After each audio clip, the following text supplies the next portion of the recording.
بسم الله الرحمن الرحيم الحمد لله رب العالمين والصلاة والسلام على سيد الأولين والآخرين وعلى آله وأصحابه أجمعين.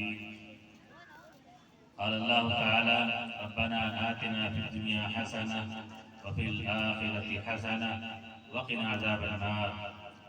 قال النبي صلى الله عليه وسلم كاد الفقر أن يكون كفرا أو كما قال عليه الصلاة والسلام. بڑی مسرت کی بات ہے کہ آج مدرسہ تعلیم القرآن زاہدی کے اس صحن میں چہار دیواری میں اور آپ حضرات کے روبرو مجھے کچھ کہنے کی اللہ تعالیٰ نے توفیق عطا فرمائی. کی سعادت بزور بازو نے تا نبخشت خدائے بخشندہ. آپ جانتے ہیں لاک ڈاؤن کی اور مہاماری کی نحوست کہہ لیجئے یا اس کا اثر کہہ لیجئے، اس نے ہندوستان ہی نہیں پوری دنیا پر ایک منفی اثر ڈالا. کاروباری کاروبار سے گئے، روزگاروں کے روزگار چلے گئے، لوگوں کی توجہات بٹ گئی، تعلیم سے لوگوں کا رجحان ہٹ گیا. ایک نفسی کا عالم 2 سال کے دوران کیا سے کیا ہو گیا ہم سب جانتے ہیں. اس کا نتیجہ یہ ہوا کہ مدارس اور مسلمانوں کے خاص طور پر جو دینی اجتماعات ہوتے تھے ان اجتماعات پر ادغل لگ گئی، پورا سسٹم رک گیا. اللہ کا شکر ہے کہ ہر اندھیرے کے بعد اللہ نے اجالے کا نظم فرمایا ہے. ان مع العسر یسرا، ہر تنگی کے بعد اللہ تعالیٰ نے آسانی پیدا فرمائی ہے. صبح ہوتی ہے، شام ہوتی ہے، زندگی یوں ہی تمام ہوتی ہے. اگر ہم اللہ کے نظام پر غور کریں تو ہم یہ دیکھتے ہیں کہ اللہ تعالیٰ نے اپنی حکمت اور مصلحت سے جو نظام بنایا ہے وہ نظام یکساں نہیں ہے. اس نظام میں اللہ تعالیٰ کی حکمت بالغہ پورے طور پر ظاہر ہے. اللہ کی قدرت کا یہ کمال اور اللہ کی طاقت و قوت کا یہ مظہر اگر ہم اس پر غور کرنا شروع کریں تو ہم یہ دیکھتے ہیں کہ اللہ تعالیٰ نے کسی کو چھوٹا بنایا، کسی کو بڑا بنایا، کسی کو کالا بنایا، کسی کو گورا بنایا، کسی کو عورت کا روپ دیا، کسی کو مرد کا روپ دیا، کسی کو بچہ بنایا، کسی کو بوڑھا بنایا. ایک 19 سال ہے اور ایک 55 کی ننھی سی عمر میں زندگی گزار رہا ہے. کسی کو امیر بنا دیا، کسی کو غریب بنا دیا. ایک کو اتنا امیر بنا دیا کہ اس کو پیسے خرچ کرنے کے لیے راستے نہیں ملتے، اور ایک کو اتنا غریب بنا دیا کہ اس کے پیٹ میں 2 وقت کی روٹیاں مشکل سے جاتی. یہ اللہ کا نظام اور اللہ تعالیٰ کے اس نظام کی بڑی حکمت. اگر 5 انگلیاں برابر ہو جاتی تو لقمہ ہماری پلیٹ سے ہمارے پیٹ میں پہنچنے میں دقت و دشواری ہو جاتی. حضرت علی رضی اللہ تعالیٰ عنہ کا ارشاد ہے رضینا قسمت الجبار فینا لنا علم وللجحال مال. اے اللہ، ہم آپ کے رزق کی تقسیم پر راضی ہیں کہ آپ نے ہمیں علم کی دولت عطا فرمائی اور آپ نے ان پڑھ لوگوں کو دولت کی فراوانی عطا فرمائی. تو اس اللہ کی تقسیم اور اللہ کے اس نظام کا ایک بڑا مظہر یہ ہے جو ہم صبح سے شام تک اور شام سے صبح تک دیکھتے ہیں. اس پورے سسٹم کو اور اس تمام کے تمام نظام کو دیکھنے کے بعد ہم اللہ تعالیٰ کی قوت، اللہ تعالیٰ کی طاقت، اللہ تعالیٰ کے نظام، اللہ تعالیٰ کی خلاقی اور اللہ تعالیٰ کی حکمت اور اللہ تعالیٰ کے سسٹم پر یقین کرنے پر مجبور ہو جاتے ہیں. اگر لو کان فیہما آلیۃ الا اللہ لفسدتا، اگر اس عالم میں یا کسی بھی عالم میں 2 خدا ہوتے تو پوری کائنات کا سسٹم درہم برہم ہو جاتا. ایک گاؤں میں 2 پردھان نہیں ہو سکتے، ایک گھر میں 2 باپ نہیں ہو سکتے، ایک ماں کے 2 شوہر نہیں ہو سکتے.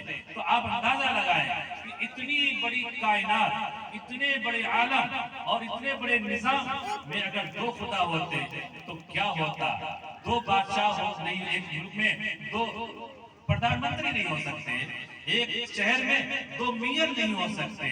آپ اندازہ لگائیں کہ اگر اس ہمارے چھوٹے موٹے نظام میں ایک سے زائد اگر کوئی بھی چیز وجود میں آ جاتی ہے تو پھر نظام کہاں برہم ہو جاتا ہے۔ اتنا بڑا سسٹم اللہ تعالیٰ کا، اتنی بڑی کائنات اللہ تعالیٰ کی، عالم ہی نہیں عالمین، الحمدللہ رب العالمین۔ عالمین کا مطلب یہ ہے کہ یہ ایک عالم نہیں، اللہ تعالیٰ نے کتنے ہی عالم پیدا فرمائے ہیں۔ تو میں یہ کہنا چاہتا تھا، بہت سے لوگ غربت کا شکوہ کرتے ہیں، لیکن اللہ تعالیٰ نے ان کو بہت ساری چیزوں سے نواز رکھا ہے۔ منورانہ میں ایک شعر ہے، فٹ پاتھ پہ سو جاتے ہیں اخبار بچھا کر، مزدور کبھی نیند کی گولی نہیں کھاتے۔ اور وہ مزدور جو صبح سے شام تک اپنے کھیت میں اور اپنے باغ اور باغات میں اور اپنے گھر اور کاروبار میں محنت کرتا ہے، مشقت کرتا ہے، اللہ تعالیٰ نے اس کو کتنی ہی بیماریوں سے نجات عطا فرما رکھی۔ صبح سے شام تک جو لوگ کھیتوں میں کام کرتے ہیں، اللہ نے ان کو شوگر سے محروم کر رکھا ہے، شوگر سے محفوظ کر رکھا ہے۔ اور وہ لوگ جو اے سی میں رہتے ہیں، جن کے یہاں کاروں کی ایک لمبی لائن ہے، جن کی جیب میں ایئر کے ہوائی جہاز کے ٹکٹ پر ٹکٹ موجود ہے، وہ لوگ جو اپنے آفس میں پہنچتے ہیں اے سی سسٹم، اپنے گھر میں پہنچتے ہیں اے سی سسٹم، کہیں بھی پہنچتے ہیں وہاں پر ان کا اے سی میں رہنا سہنا ہوتا ہے۔ آپ یہ سمجھتے ہیں کہ وہ آرام میں ہے؟ نہیں، قبر کا حال مردہ جانتا ہے۔ آپ جس ذوق اور شوق کے ساتھ، جس آزادی کے ساتھ اپنے بستر پر بغیر کسی خوف اور خطرے اور اندیشے کے اپنی رات گزارتے ہیں، آپ ان امیروں سے جا کر کے معلوم تو کریں کہ 1 کروڑ پتیوں اور ارب پتیوں تمہاری راتیں کیسے گزرتی ہیں۔ آپ یقین مانیے جب آپ ان سے پوچھیں گے اور آپ ان سے کہیں گے کہ آپ کے تو مزے ہیں، تو وہ یہی کہے گا نہیں جناب، مزے ہمارے نہیں ہیں، مزے تو آپ کے ہیں، مزے تو تمہارے ہیں کہ تم کو رات کو سونے کے لیے نیند کی گولیاں نہیں کھانی پڑتی۔ ہم رات میں گولیوں سے بچنے کے لیے گولیاں کھاتے ہیں۔ ہم رات کو پردوں کے اندر، کئی کمروں کے اندر اور اندر کے اندر زندگی گزارنے کے لیے اپنے بستر پر پہنچتے ہیں، اور ہمارے دماغ میں ہمارے کاروبار، ہمارے روزگار اور ہمارے مشاغل اور ہمارے مشاکل وہ کودتے رہتے ہیں، کھولتے رہتے ہیں، چکر لگاتے رہتے ہیں۔ ہم بستر پر پڑے تو رہتے ہیں لیکن ہم کو نیند نہیں آتی۔ اور وہ شخص جو صبح اٹھتا ہے، اپنا ہاتھی رکشہ لیتا ہے اور شہر کے اندر، قصبے کے اندر سواریوں کی تلاش میں نکل پڑتا ہے، وہ شخص، اس کو آپ نے بھی دیکھا ہوگا کہ وہ رکشے پر ہی ٹیڑھا میڑھا ہو کر کے آرام سے سکاتے لیتے ہوئے آپ نے بھی دیکھا ہوگا۔ اگر دولت پر آپ غور کریں تو دولت اچھی بھی ہے اور خراب بھی ہے۔ دولت کے ذریعے سے دین کو زندہ کیا جاتا ہے، اپنے بچوں کی پرورش کی جاتی ہے، اپنے کاروبار کے ذریعے سے اپنی نسلوں کو ایک سسٹم دیا جاتا ہے۔ کاروبار اچھا ہونا چاہیے، رزق حلال کی کوشش کرنی چاہیے۔ رسول اللہ صلی اللہ علیہ وسلم نے ایک ارشاد فرمایا ہے، طلب کسب الحلال فریضۃ بعد الفریضہ، کہ رزق حلال کا طلب کرنا ہر فرض کے بعد فرض ہے۔ ہاتھ پر ہاتھ رکھ کر کے آپ کو 2 روٹیاں بھی نہیں مل سکتی ہیں۔ جو لوگ، آپ نے ننھے بچے کو دیکھا اور آپ نے بڑے میاں کو بھی دیکھا، ننھا بچہ جو چند مہینوں کا ہے، جب تک جگتا رہتا ہے، بچہ خاموش نہیں بیٹھ سکتا، اس کو آپ بستر پہ لٹا دیں، ہاتھ پیر متحرک، اس کو آپ گود میں لے لیں، اس کے ہاتھ پیر حرکت میں، اس کو آپ کھیلنے کودنے کی عمر ہو تو بھی متحرک۔ گھر والے بڑے میاں پریشان، مستقل ڈانٹتے رہتے ہیں، شور نہ کرو، حرکت نہ کرو، یہاں پر جو ہے کھیلنا کودنا یہاں نہ کرو، گھر سے باہر بھیج دیتے ہیں۔ کیوں؟ اس لیے کہ اللہ تعالیٰ کو حرکت پسند ہے۔ بچہ ماں کے پیٹ کے اندر ہے، ہمیں آرام کا تجربہ نہیں ہے، لیکن اہلیاؤں سے معلوم کریں، بچہ پیٹ کے اندر بھی سکون سے نہیں بیٹھتا ہے. بچے کے اندر زندگی ہے، جسے جیسے ہی بچے کے اندر زندگی پڑتی ہے تو بچے کے اندر حرکت شروع ہو جاتی ہے، اور بچہ پیٹ کے اندر بھی خاموش نہیں بیٹھتا ہے، وہاں بھی حرکتیں کرتا رہتا ہے، وہاں بھی لاتیں چلاتا رہتا ہے، وہاں بھی ہاتھ پاؤں اور سر کو حرکت دیتا رہتا ہے. ان حرکتوں کا اس کی ماں کو زیادہ احساس ہوتا رہتا ہے کہ ہاں حرکت میں ہے، اور ماں کو خوشی ہوتی ہے کہ میرا بچہ متحرک ہے اور مستقل اس کے ہاتھ اور پیر ہما دبا ہے. جب بچہ حرکت کرنا بند کر دیتا ہے، ماں اور باپ کو تکلیف ہونی شروع ہو جاتی ہے کہ آخر پیٹ کے اندر حرکت کیوں نہیں ہو رہی ہے. اللہ تعالیٰ حرکت کرنا چاہتے ہیں، اللہ تعالیٰ حرکت چاہتے ہیں. یہ کائنات، یہ شمس و قمر، یہ سورج و چاند، یہ ہوائیں، یہ کبھی خاموش نہیں ہوتی ہیں. سورج اپنے وقت پر نکلتا ہے، وقت پر ڈوبتا ہے. چاند اپنے وقت پر نکلتا ہے، وقت پر ڈوبتا ہے. ستارے اپنے وقت پر نکلتے ہیں، اپنے وقت پر ڈوبتے ہیں. اللہ تعالیٰ ان چیزوں سے ہمیں یہ درس دینا چاہتے ہیں. ادھر کو آگے بنا. خاموش مت بیٹھو. جاپان کے لوگ 100 سال سے اوپر مرتے ہیں. جاپان میں کسی کی بھی عمر 100 سال سے نیچے نہیں ہوتی. جاپان کو چھوڑیے، آپ لداخ اور لیہ میں چلے جائیے، وہاں بھی کوئی بھی شخص 100 سال سے پہلے نہیں مرتا. ہمارے یہاں 60 سال میں بھی خبریں ملنی شروع ہو جاتی ہیں کہ ہاں چلے گئے، دنیا سے نکل گئے، آخرت کو خیر بات، دنیا کو خیر بات کہہ دیا، آخرت کو جو ہے سنوار لیا، آخرت کو سدھار لیا. کیوں؟ اللہ تعالیٰ کا جو نظام ہے، اللہ تعالیٰ کا جو سسٹم ہے، آپ اس میں تھوڑا سا دھیان دیجیے تو آپ کو یہ معلوم ہوگا کہ پوری کائنات رواں دواں، ہم جس زمین پر بسے ہوئے ہیں، اور اتنی اونچی حویلیاں اور اتنے اونچے اونچے محلات جس زمین پر بنے ہوئے ہیں، آپ کو تعجب ہوگا یہ جان کر کہ یہ بھی متحرک ہیں، یہ بھی متحرک ہیں. آپ سائنسدانوں سے معلوم کیجئے یا قرآن کریم کا مطالعہ کیجئے تو آپ کو پتا چلے گا کہ جس طرح سورج اور چاند طلوع ہوتا ہے، اسی طرح زمین اپنے محور پر گھومتی رہتی، چکر لگاتی رہتی.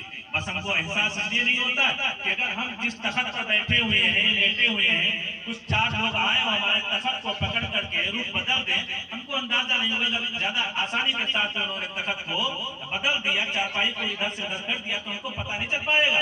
اتنی بڑی کائنات، اتنی بڑی بچھائی ہوئی اللہ تعالیٰ کی زمین، اور زمینیں بنی ہوئی میخیں جو پہاڑوں کی شکل میں ہیں، آپ کیا اندازہ کرتے ہیں کہ آپ کو اندازہ ہو جائے گا. لیکن اللہ تعالیٰ اندازہ دینے کے لیے، اللہ تعالیٰ ہمیں اپنی خلاقیت، اپنی قدرت کاملہ کا مظاہرہ کرنے کے لیے کبھی یہاں پر زمین کو ہلا دیا، کبھی وہاں پر زمین کو ہلا دیا.